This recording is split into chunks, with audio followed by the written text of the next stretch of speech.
Hey, this is John from whatifi. In this video, I'm going to walk through a hypothetical tariff scenario for a company called AmpCharge Manufacturing. This is built in whatifi. It's an alternative to Excel where you can visually build out multiple scenarios all at the same time and then calculate those results. So for example, here we're calculating 5 different scenarios for AmpCharge Manufacturing. Before we get into it, let's talk about AmpCharge some more. So AmpCharge right now is a US-based company that is importing components from China to build EV charging systems. They have a 7 kilowatt unit and a 19 kilowatt unit. Each of these units is made up of 2 key components. They have a battery pack and a base kind of control unit. So if you scroll through this document, we broke it down in a lot more detail so you can sort of follow along. But for example, here, there is the lithium-ion battery pack and the IGBT stack for the one unit, and then another set of things for the other unit. In this document, you can see what the cost is for each of those products currently. You can see what the freight is for each of those costs currently. You can see the current duty, which is approximately 11%. And as a reminder, tariffs are paid both on the product and the freight costs kind of combined. And then we're exploring what happens when we raise this to a 25% tax tariff on top of that, which is in theory something happening on October 1st of 2025. So that's the scenario that we're going to build. Before we kind of get into it, let's kind of go back into the challenges that AmpCharge has. So right now they're sourcing all of their components from China. It's a tight margin business right now, and they're exploring what do they do if, one, prices because of tariffs increase. Do they pass those fully on to their clients? Do they absorb that? Do they pass some of those costs on? And then the assumption is that if they're passing some costs on, they can also expect to see some demand decrease. So there's a price elasticity model in that one. And then the other option they're pursuing is what if they pull all of their components that are tariffed back from China and instead manufacture those in Mexico? What's the cost of retooling and setting up that one-time cost? Freight will come down, prices will go up, but the tariff will disappear. What does that look like? So you can scroll through this model in a bit more detail to understand that one, but their core challenge is understanding their true cost of goods sold, their payback period, what the tariff charges are going to be, and what the impact is on their margins and profitability as they navigate the road forward. These are our 5 scenarios again as a recap. There's the baseline, the status quo without any tariff increase. What happens if they absorb those tariff increases themselves and do not increase their prices? 2 different moderate and an aggressive pricing increase, and then the downstream impact on demand. And then what happens if they reshore to Mexico? If you're not overly familiar with some of these concepts, there's a key concepts and terms in here, and a couple of caveats at the bottom of this article about what we are not calculating currently. So there's still some nuances to how we're handling payback period in here, and we're not truly handling inventory. This is meant to be a simplified model. Let's actually jump over to the model. So whatifi, as I mentioned, is a node-based connect-the-dot type software for creating financial and operational models. Inside of the software, we have these pre-built business logic events.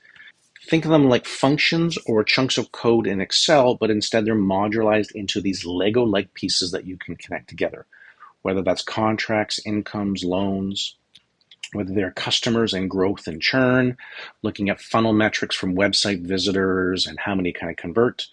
We have nodes here for capacity planning and resources, and then a whole slew of utility events for advanced calculations and modifying dates and grouping information together.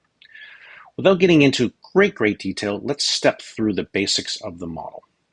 So in this model, we have some ongoing expenses. We have a variable for the duty cost. We're establishing our sales cohorts. So in here, we have 2 types of sales, those that are buying the 7 kilowatt unit and those that are buying the 19 kilowatt unit. We have an initial balance. We have our SKUs. These are our parts. This is a list of every single part that is being imported that has a cost to it. So for example, here's the battery pack, and here is the freight. Here's the other battery pack, and here is the freight. We even have the domestic costs that are required. So think of this as the pieces that make up the cost of goods sold to import and manufacture this product before it goes to sale. We then have what's called a group event. In the group event, we are taking that list and we are selecting those parts and components that make up the 7 kilowatt product and those parts and components that make up the 19 kilowatt product. Then we have a unit cost pricing event. And in here we establish the cost of the unit. So for example, the 7 kilowatt unit is $1,500. And we are picking which parts group we want. So for every unit that we sell, we make the $14.99, but we have the cost of goods sold that are associated with that group. And what we're going to do downstream is we're going to run some what if scenarios where we add the increased tariff to that price list to see how that impacts our margins. We're doing the same thing here for the 19 kilowatt group as well. We have our sales volume. So in our sales volume, we are saying that for the 7 kilowatt, we're selling 400 units a month. And for the 19 kilowatt, we're selling 250 units a month. And then we have a revenue event that multiplies our price and our sales volume together, right? And that establishes our baseline. And what I'm going to do here very quickly, in your software, it's very easy to lock in calculations. So I am going to temporarily lock in a single scenario here, just to establish what our baseline looks like before I start to build some of our scenarios.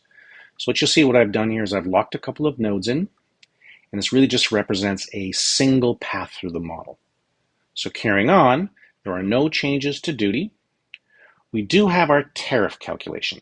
So the current tariff right now, and this is using what's called an expression event. This is a little bit more complicated, so I'm just going to jump into here, then I'll jump out again. This is running a formula that says, take my sales volume every month, and I want to multiply that by the cost of the components that are subject to duty.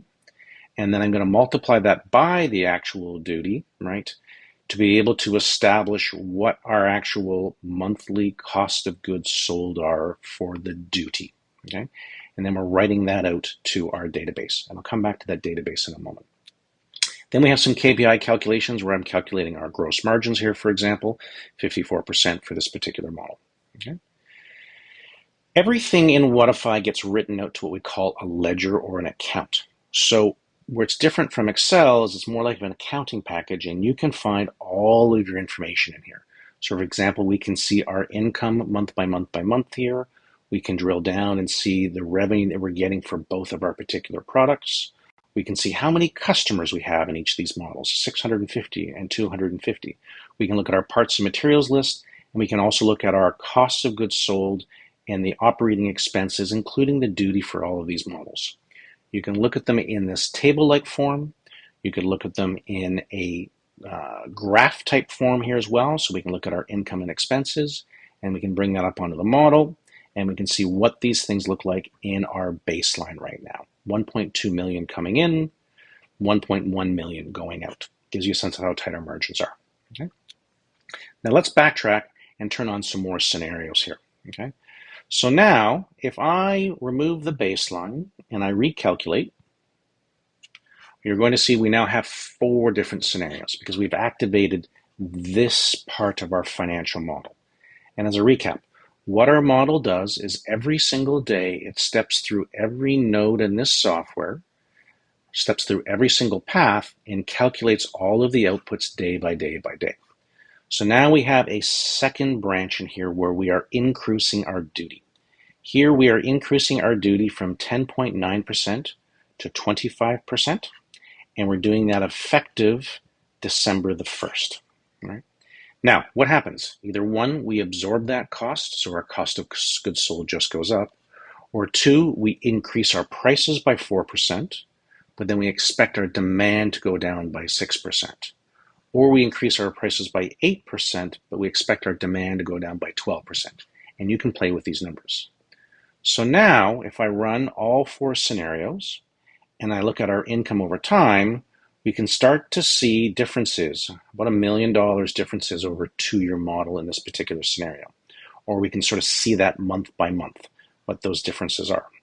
We can see that what that does to our profit long term here, all right? So obviously the no duty scenario is the most profitable, 3 million, and we start to see some pretty big differences with those margins right now, even with that decrease in sales volume, but that increase in prices. You can view any data you want here. We can go into our expenses and we could bring up our cost of goods sold here. and we'll see what it looks like for each of these products. There's a lot of flexibility in how we track that data. That opens up our fifth option. So what if instead of figuring out how we handle tariffs in China, what if we remove those entirely by nearshoring the manufacturing of those batteries back to Mexico? So now I'm going to turn on another scenario here. Maybe I'll just lock this one in for simplicity. In this model here, now we're just looking at the Mexico retooling cost.